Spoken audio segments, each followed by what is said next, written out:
I'm in there trying to read these jokes off of a notebook, and I was bombing to the point where they didn't boo me. They just started to slow clap me off stage with the OHP Uncut Podcast with Kannon. Murph, how you feeling, man? I'm good, man. Enjoying life. You ever wanted to throw a laptop out the window? All the time. Laptop, PS5, Xbox, all of them. Always when it really matters that they fuck up really bad. And that's what mine's doing today. So thanks for your patience, man. No problem, man. Anyway, man, thanks for your time. What are you doing today? I'm heading to Memphis to headline Chuckles Comedy Club. So I'll be there Thursday through Sunday. Very nice, man. You got to get some barbecue when you're down there. I swear to God, I've had every barbecue there is to eat in the world. Memphis is probably the best. Top of my list, man. That's what I always hear. Yo, it wasn't that long ago. I love your story, man. It wasn't that long ago. You were working in a barber shop. How long ago was that? About 5 years ago now. Damn. So yeah, 2017, I want to say, was the last year that I practiced as a barber. Now, was that the kind of barbershop like we saw like in the barbershop movie? Like, is it like the kind of place where everyone sat around and talked all day? Is it that kind of like Definitely. What you picture in your mind? Definitely. Every barbershop I've ever worked in has always been that way. I mean, it's like a community-based barbershop. So people always want to come, hang out, laugh, crack jokes, talk shit. I mean, that's just what it is, you know? So you got the old guys who, you know, swear they know everything. And then you got the young guys who don't listen to shit the old guys are saying. So What's the dumbest shit someone ever asked you to do to their head? I hate those, they call it vegan or Beijing, whatever they want to call it. But it's like the black hair paint that dudes get. And it's like, yeah, most of them have no hair at all. So, but the worst one is when they come in and they want a beard, but they don't have any beard, but they're just like put paint directly on my face. And I'm like, that's the most ridiculous thing I've ever heard. And I'm like, when you get cheek cancer, I don't want to hear anything. Like you asked for this. But I'm sure you were sitting there like every day dreaming of what you really wanted to do, which was what? Honestly, I didn't know that stand-up was going to be a thing. I didn't know that I would end up acting. I mean, I did it when I was younger. I did some theater stuff in high school and even college, but it's just like, you know, it was just kind of what I knew. But being a barber, I enjoyed it. And one day people kept saying that, you know, I should try stand-up. I kept getting that. So one day I was like, all right, fine, I'll try it. And I tried it. I went to an open mic and lo and behold, I was good at it. And I was like, oh, I guess this is it. This is what I'm doing now. More than any other job, you got to really bare your soul when you're a comic, man. Were you intimidated? Oh, very much. Very much. First time I was terrified. I was scared. But, you know, I went in there and I did what I needed to do. And people were laughing. Granted, I knew most of the people there. So they were laughing, you know. But it was one of those things where it was like, oh, I could probably do this. And I did well the first time. And then like the next couple of times, I probably bombed several times. But I just kept going, man. And eventually I got good at it. Now, what's that like to bomb? And do you remember the first time that ever happened and what the joke was? It was jokes, plural. One, none of them worked.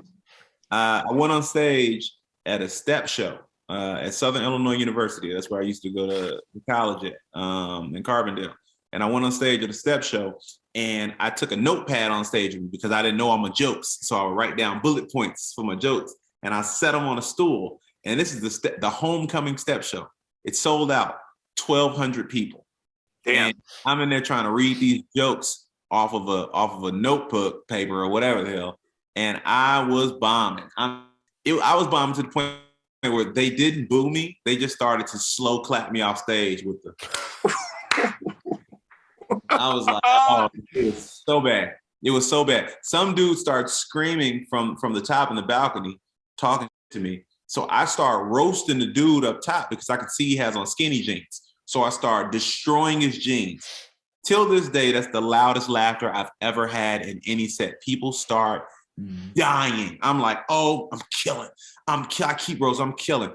So then I'm killing so hard, I pick the notebook paper back up and go back to the jokes. And they go right back to clapping. But those jokes were funny to you when you wrote them. Yeah.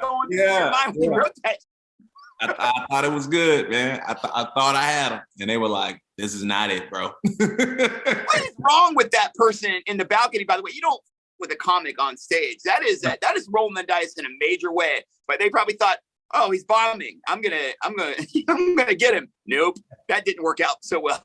Nope, it did. It did. So, man. Now, do you still write out your jokes? No. So now I'm to the point now where it's like the Jay-Z type thing where I just go on stage and I'll start reciting stuff. And if it's funny, like my mind automatically catalogs it. So now I have it, you know, in my mind. It's weird. So it's like, that's how my writing process is all done, you know, up top. I'll freestyle and then I'll start finding content and I literally just build a set from there. I don't. Wait a minute. When you go on stage, though, you have to have some kind of roadmap as to where you're going, right? I mean, once you do your set enough, it's like you can kind of piece it together along the way where it makes sense. So it's kind of like weaving a story together. Because I'm one of those comics. I'm not married to a set just because you never know what an audience is going to be, you know, sensitive to or like or may not think it's funny or whatever. So you have to be able to adjust. A lot of comics are married to their set, and those are the comics that you'll see a video of them bombing or something like that because they refuse to adjust. I'm always willing to adjust.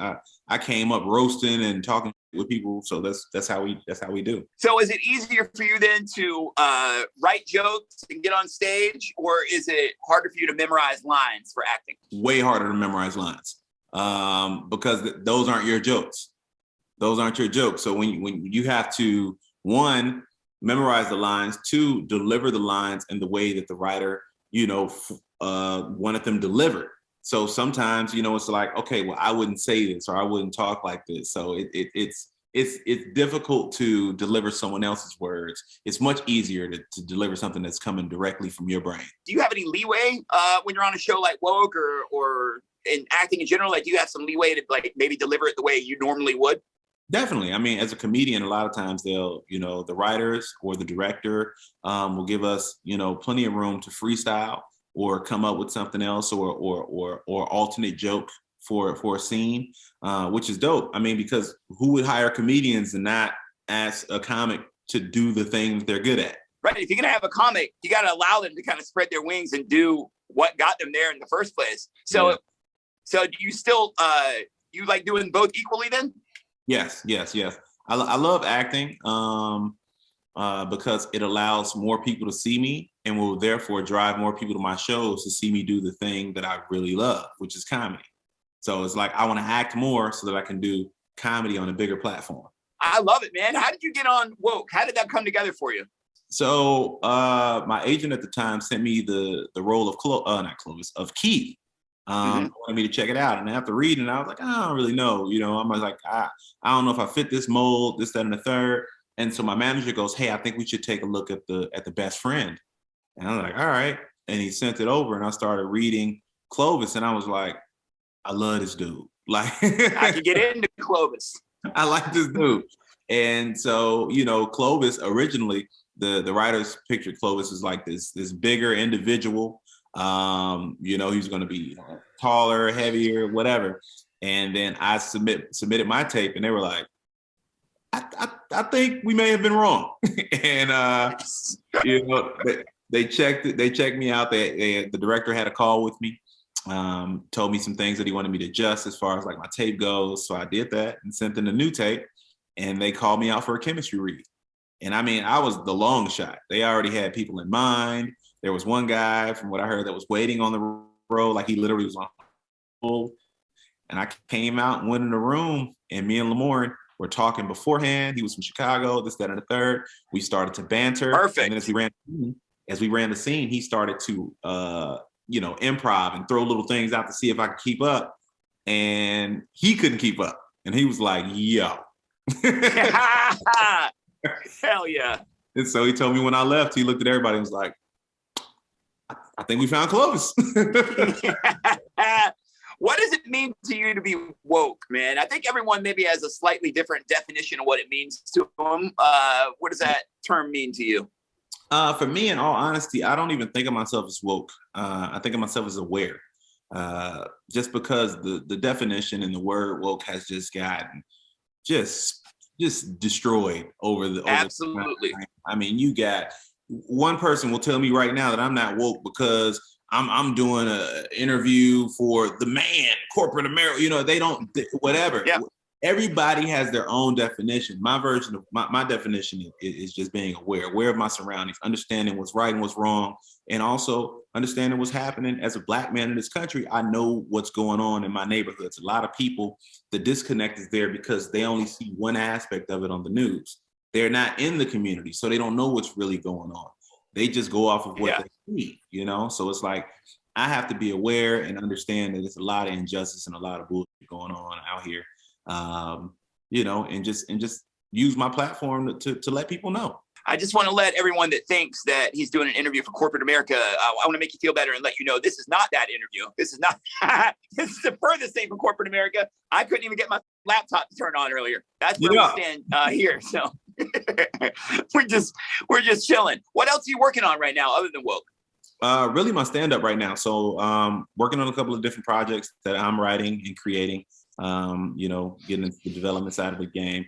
And then outside of that, just to stand up, building this new hour so that I can film it, get it out there. And still, auditioning for different projects. But my thing is I definitely want to get on the creative side of things. I got a lot to talk about and a lot of things to say, and I feel like people would really enjoy it. Before we go, let's do 5 random questions that we always do at the end of an interview. They're never the same. These are for you. Are you ready? Let's do it. Chicago hot dog or hot beef sandwich? Beef. All day. You get it dipped, wet? Yep. Italian beef, dip, wet. Yeah, I like it nice and sloppy. Yeah. What's the last great meal you made? I made barbecue salmon. So in the air fryer. Bought an air fryer, never used it before. That thing is phenomenal. Cooked salmon in like 11 minutes, 12 minutes, something like that. That was my dinner 2 nights ago. It's so damn good in the air fryer. Get a So little good. crust on the outside. And plus, you don't really have to know how to cook. It makes you seem like you're a better cook than you are. What's a fact about you that the public would be shocked to learn? I can tap dance. When did you learn to tap dance? When I was like 8 or 9, something like that. My mom stuck me in tap dance. So yeah, I was in tap all the way through like high school. Is that the last time you put on tap shoes, high school? Definitely the last time. What's the first app you go to in the morning? Probably Instagram.